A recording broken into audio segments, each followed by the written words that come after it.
हर इंसान के जीवन में ऐसा समय आता है जब वह अंदर से टूट जाता है।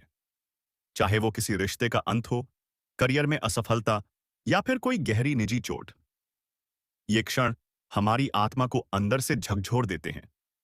लेकिन वहीं से शुरू होता है असली परिवर्तन। रीबिल्ड योरसेल्फ किताब का मूल संदेश यही है।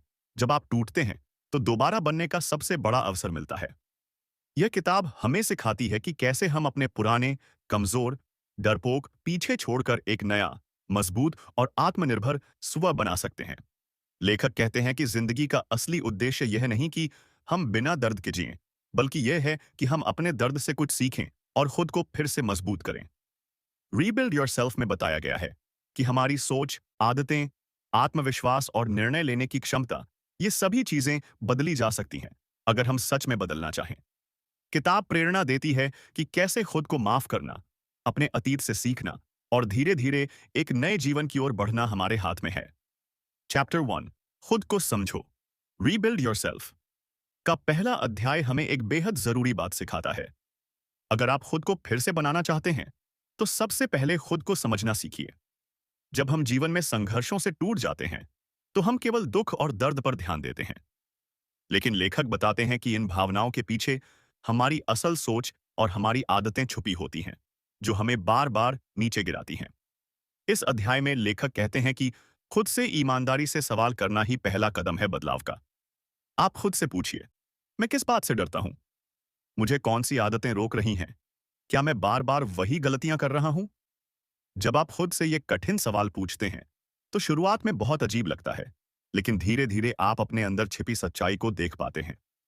लेखक बताते हैं कि हम अपनी असफलताओं का दोष अक्सर दूसरों पर डालते हैं, माता पिता, दोस्त, बॉस या हालात। लेकिन जब तक आप जिम्मेदारी खुद नहीं लेंगे तब तक आप खुद को नहीं बदल सकते। एक महत्वपूर्ण उदाहरण, अगर कोई बार बार टॉक्सिक रिलेशनशिप में फंसता है तो इसका मतलब यह नहीं कि दुनिया ही बुरी है। शायद आपके अंदर ही कोई डर, कोई अकेलेपन की भावना या गलत सोच है जो आपको गलत लोगों की तरफ खींचती है। लेखक कहते हैं कि हर समस्या की जड़ हमारी खुद की सोच में होती है। जब आप वो अपनी सोच का विश्लेषण करना शुरू करते हैं तभी असली हीलिंग की शुरुआत होती है।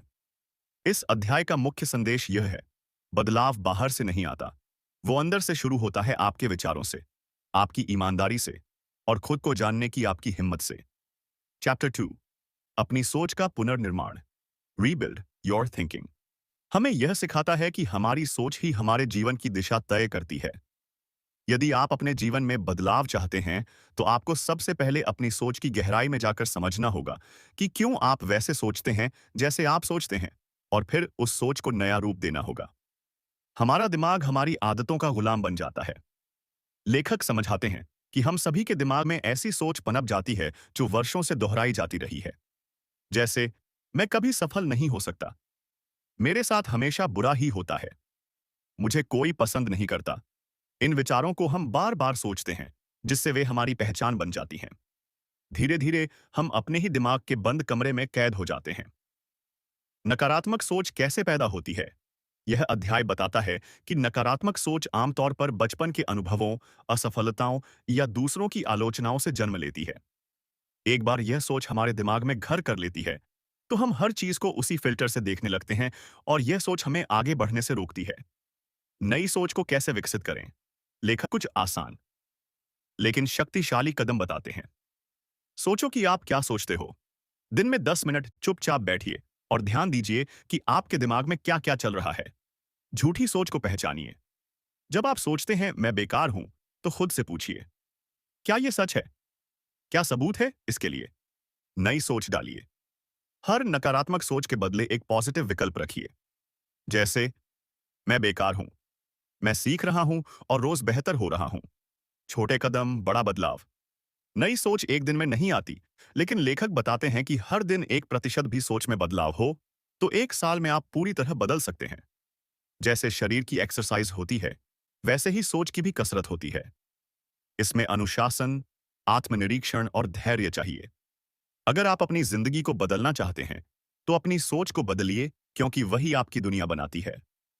चैप्टर 3, नई पहचान का निर्माण करें। Build a new identity. यह अध्याय हमें बताता है कि वास्तविक बदलाव तब आता है जब आप सिर्फ आदतें नहीं बदलते, बल्कि अपनी पहचान बदलते हैं।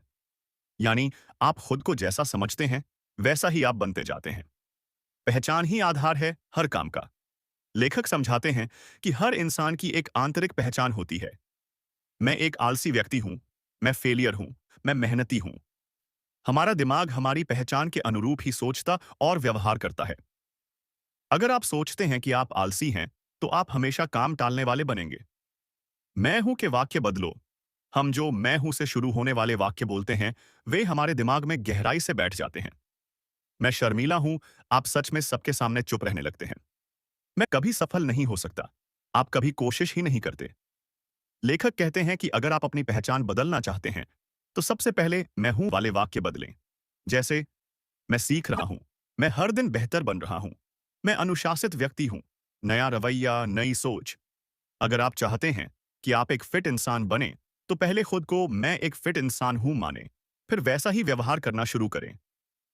भले शुरुआत में झूठ जैसा लगे, दिमाग को बार बार ये संकेत दें कि अब आपकी पहचान बदल रही है, क्योंकि पहचान बदलने से ही व्यवहार बदलता है और तब आदतें खुद ब खुद बदल जाती हैं। हर दिन छोटे प्रमाण दो खुद को। अगर आप खुद को एक मेहनती इंसान बनाना चाहते हैं, तो हर दिन थोड़ी मेहनत करके खुद को सबूत दीजिए। देखो, मैंने आज समय पर उठकर पढ़ाई की। हर छोटा कदम आपकी नई पहचान को मजबूत करता है। नया जीवन, नई सोच, नई पहचान। जब आपकी सोच और पहचान दोनों मिलकर बदलते हैं, तभी आप पूरी तरह रीबिल्ड होते हैं। किताब का ये अध्याय इसी बदलाव की गहराई में जाकर हमें भीतर से निखारने की प्रेरणा देता है। तुम्हारा भविष्य तुम्हारी पहचान से तय होगा। जो तुम मानते हो कि तुम हो, वही तुम बनते जाओगे। चैप्टर 4, अपने डर का सामना करें। Face your fears. यह अध्याय हमें यह सिखाता है कि डर केवल एक मानसिक रुकावट है, जो हमारे सपनों और आत्मविकास के रास्ते में दीवार बनकर खड़ा होता है। लेखक बताते हैं कि डर से भागना नहीं, बल्कि उसका सामना करना ही वास्तविक पुनर्निर्माण, रीबिल्डिंग की कुंजी है। डर हमारे दिमाग की रचना।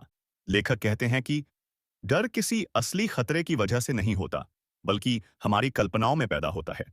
जब भी आप कुछ नया शुरू करना चाहते हैं, जैसे कोई नया काम, नए लोगों से मिलना, मंच पर बोलना, तो दिमाग अगर फेल हो गया तो जैसे सवाल पैदा करता है। यह डर हमें कंफर्ट जोन में रोक कर रखता है, पर बदलाव हमेशा कंफर्ट जोन के बाहर होता है। डर को पहचानो, भागो मत। पहला कदम है डर को समझना। डर किस बात का है? क्यों लगता है कि आप असफल हो सकते हैं?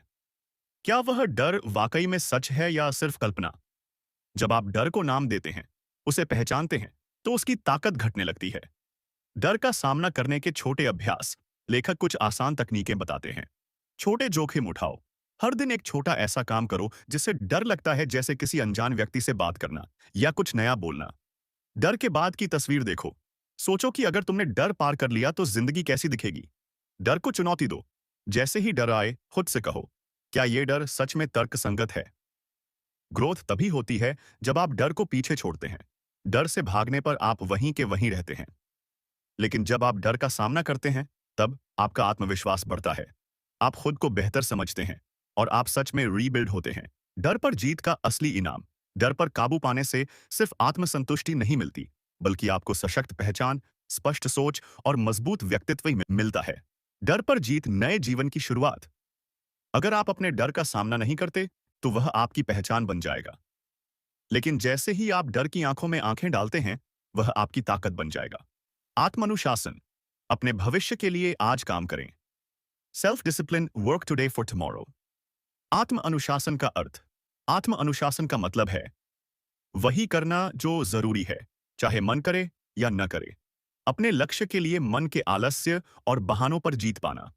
लेखक कहते हैं, प्रेरणा अच्छी चीज है, लेकिन अनुशासन ही वो इंजन है जो आपको मंजिल तक ले जाता है। भविष्य के लाभ के लिए आज की कुर्बानी।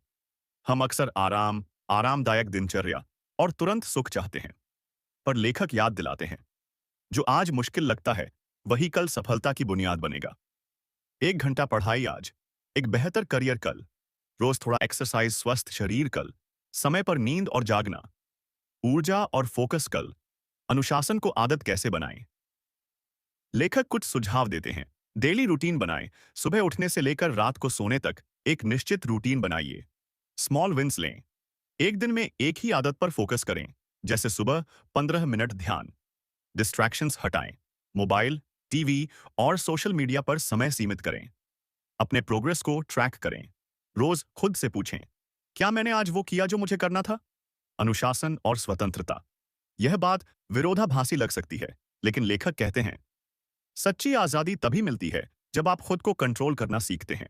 जब आप आलस्य, लालच और लापरवाही से ऊपर उठते हैं, तब आप अपने काम के मालिक बनते हैं। आपके पास समय और ऊर्जा रहती है और आप बिना पछतावे के जीते हैं।